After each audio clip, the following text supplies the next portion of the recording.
Batman Arkham Trilogy. Arkham Trilogy. Arkham Trilogy. Arkham Trilogy. Batman Arkham Trilogy. The Trilogy. Trilogy. Batman Arkham Trilogy.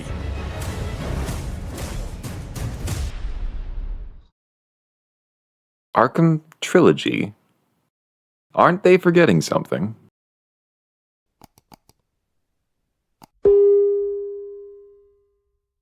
Hello, ladies and gentlemen, boys, girls, and everyone non-binary. I'm the SomnolentMonk, but you can call me Monk. Today I wanted to talk about a truly wonderful series of games that really changed what I thought third-person games were capable of. The Batman Arkham series. And rather the red-headed stepchild of the series, Batman Arkham Origins. Origins.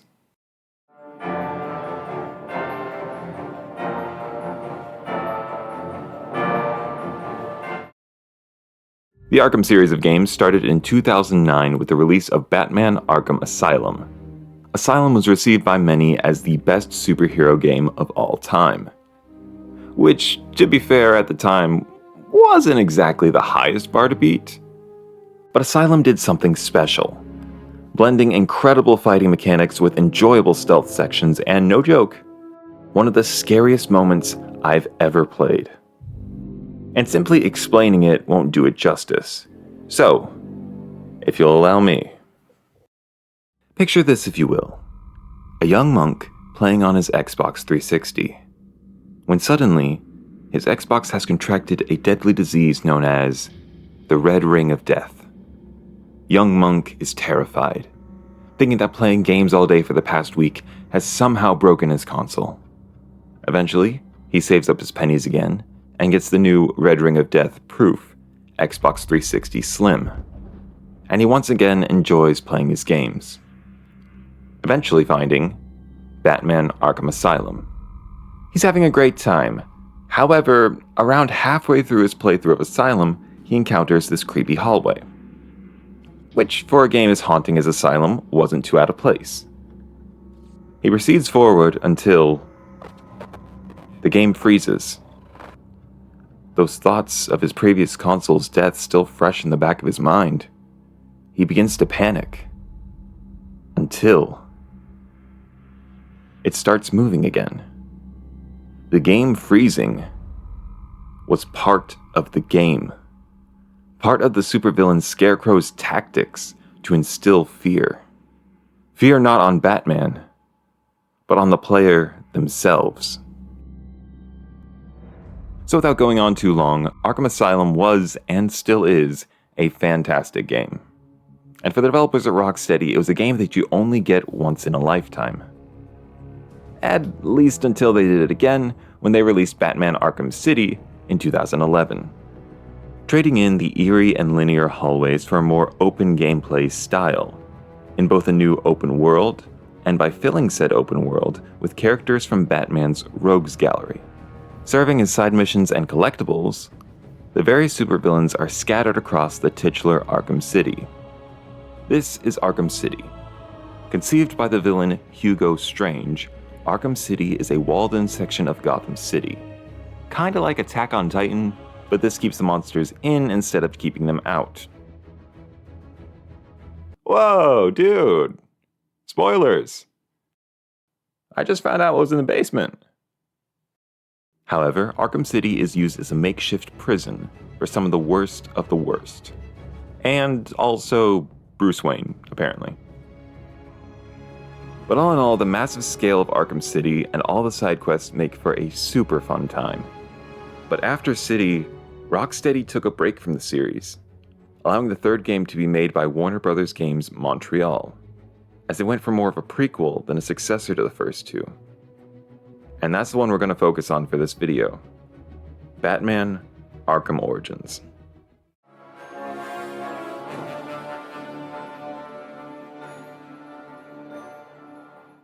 A telling of the younger days of Batman, one for where many, he's only a rumor.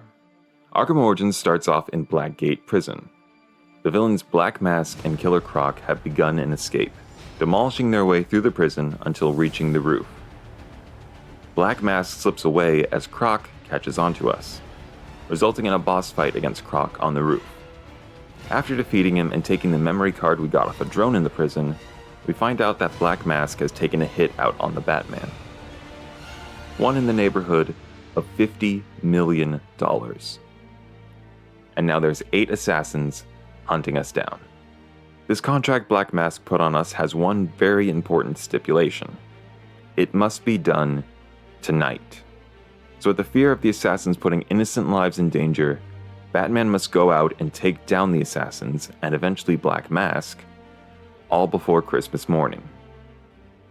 He's like Santa, except with concussions instead of coal.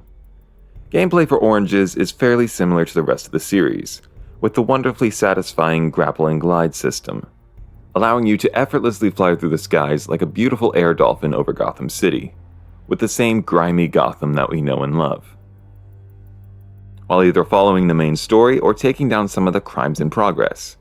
These groups of enemies that spawn in and reward you with large amounts of XP. The leveling system in this game is rather interesting. Encounters, whether combat or stealth, give a flat rate of XP depending on how difficult they were, but can give anywhere from 25% to 100% bonus XP depending on how efficiently you perform and by varying up what you do. And I honestly enjoy it. I think it's a really nice way to reward the player for mixing it up and not just punching their way through the combat encounters. And speaking of, the combat of Origins is fantastic. Eloquently and brutally fighting your way through a huge crowd of enemies, equipped with knives, shields, guns, and bats. No, not that kind. Chaining together strikes, gadgets, and combo moves in beautifully smooth and enjoyable combat that, as cliche as it sounds, makes you feel like Batman. Or sometimes you just forget which button is counter and you get slapped in the face a couple times.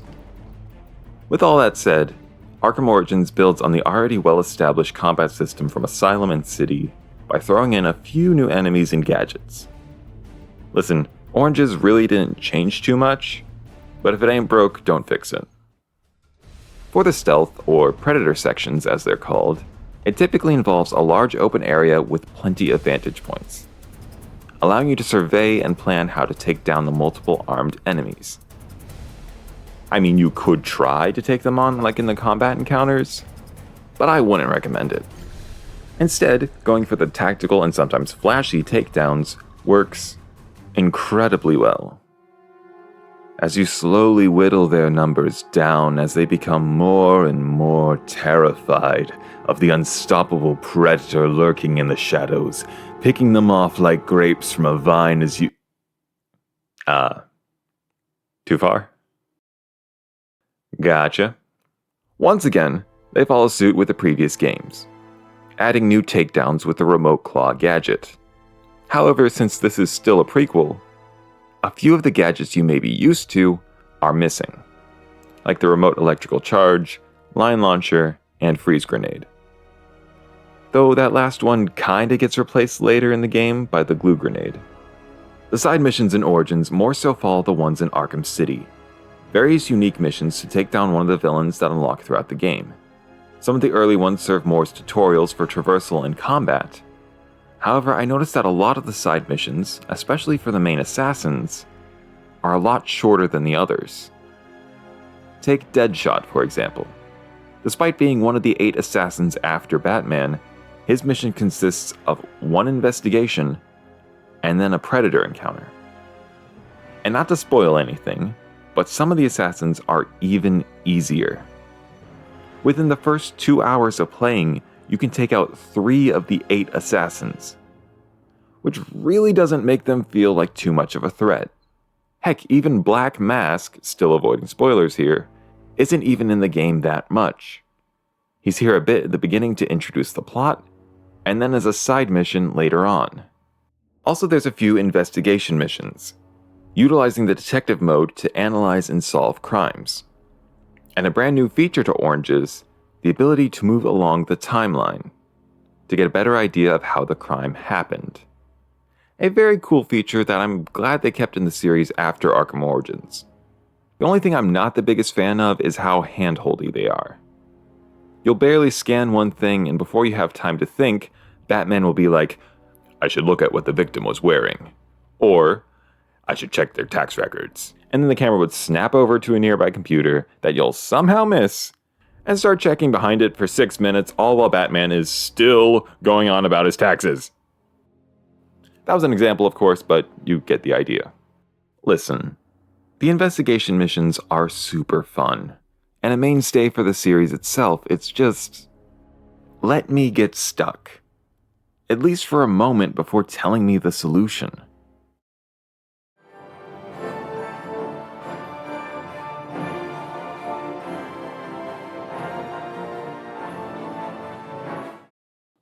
The world, or I guess city for Origins, was actually on the weaker side for the Batman games. It wasn't terribly big, but I felt it lacked a lot of the depth that the other games did. Plus, they have a knack in this game for giving you a mission on one side of the bridge, just to have the next one on the other side. So unless you unlock some of the fast travel points around the city, you're gonna be on this bridge a lot. That's not to say that it's completely lacking in things to do around it. You have the standard Riddler trophies, or extortion files as they're called in this game. They serve the same purpose though, just adding some audio files to your codex. There's also Anarchy tags, a collectible set needed for an achievement, most likely sprayed by the followers of the villain you meet in the story. One thing I really do miss, however, was figuring out the various riddles that the other games had. Flying to a location from the comics to solve a short riddle, or fidgeting around to line up sections of a question mark. Tedious and annoying for some, but that's my bread and butter, especially in regards to the achievements. Which, if you've played the Batman games, the achievements fall into 3 categories. Story-related ones that anyone who plays through it can get, completion achievements that are typically more grindy than anything else, and the ones where they expect you to be an absolute god at the game in order to get. Most of that last category has the combat and predator challenges. Sets of encounters that expect speed and precision that, frankly, I can't be bothered to try. I already toiled to get the ones in Asylum, and that's good enough for me. Another problematic one is the achievement for the tracks. 3 lists of encounter-specific goals that must be completed in order. The way this achievement is difficult is that there's only a set number of predator encounters. So if you mess up one or miss one of the goals, there may not be another encounter you could accomplish it in. Although of all the difficult achievements, there is one that seems kinda doable, and dare I say, fun. And that achievement is I Am the Knight. It involves beating the game on the difficulty I Am the Knight, a mode where enemies do more damage and are often replaced with harder variants. The counter indicator for combat is disabled, and here's the big kicker. In this mode, you get 1 life. You get shot down in a predator encounter or take too many hits in combat, and you go right back to the title menu, losing any and all progress. So I guess, let me know if you want to see a video on that one. I'm weirdly down for it. Now on to multiplayer. Arkham Origins introduced a 4 vs 4 vs 2 asymmetrical multiplayer mode, where 2 teams of 4 representing thugs from Bane and the Joker are locked in a firefight with each other, whilst the team of 2 play as Batman and Robin, who are trying to take down the thugs from both sides. So, fun fact, they shut down the multiplayer servers just a little while ago in 2016. However, this was one of the few multiplayers I did play back in the day. And I don't know if I was just terrible at it, but I really didn't have as much fun as the main game. So, let's just move along to... Oh god, I really thought the multiplayer part would be longer. Oh, I know. Let's talk about visuals. And personally, I'm not really keen on visuals indicating whether a game is good or not. I mean, for God's sakes, I enjoy playing Vampire Survivors. However, this game is honestly really good looking. The gameplay itself is just fine, but the cutscenes are stunningly beautiful. And keep in mind, this is 2013 graphics. Not to say that 2013 was a bad year for games, I mean, it was actually pretty great. But I feel like there are some games nowadays that can't even hold a candle in terms of these cutscenes. The one thing that was honestly kind of funny was the game audio defaulted to home theater, and that made all the sound for the dialogue come from this one point on the map, leading to moments like this.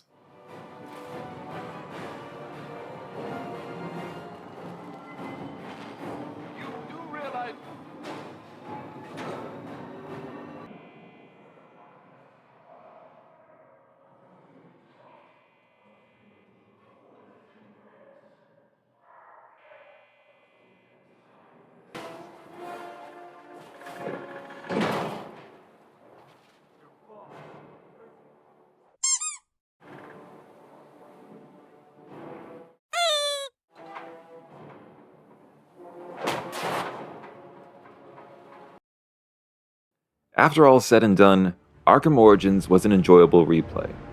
It was just what you expect from the Arkham games. I did, however, find it a bit short, both in the main story and even some of the side missions. Plus, the multiplayer being shut down was kind of unfortunate. But to answer the question, is Origins a good Arkham game? Yes. It may not have been made by Rocksteady, but the team at Warner Montreal did a good job at making a prequel to such a beloved series.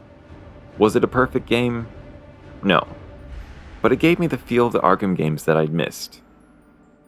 And the fact that this is the only Arkham game without a current-gen remake is kinda sad. Because, at least on Xbox, unless you have a physical copy of Arkham Origins, you won't be able to play it, as it and all its DLCs are unavailable on the store. That being said, it is still available digitally on PC. Thank you all so much for watching. I really truly mean this, but you guys are absolutely wonderful. And I do appreciate every single one of you so very much. And this video has been a long time coming. I teased this all the way back in my Ghostwire Redfall video. I just didn't exactly have the hardware to record it at the time. Luckily, that's changed a bit since then, and I've been able to do some long-form recording and even some live streams. But nevertheless, if you've enjoyed this video, feel free to give it a like. If you want to stick around and see what comes next, please subscribe, and feel free to drop a comment. Let me know what Arkham game is your favorite, or if maybe this video was your first experience with the series. I've been Monk, you've been wonderful, and I'll see you when I see you. Bye-bye.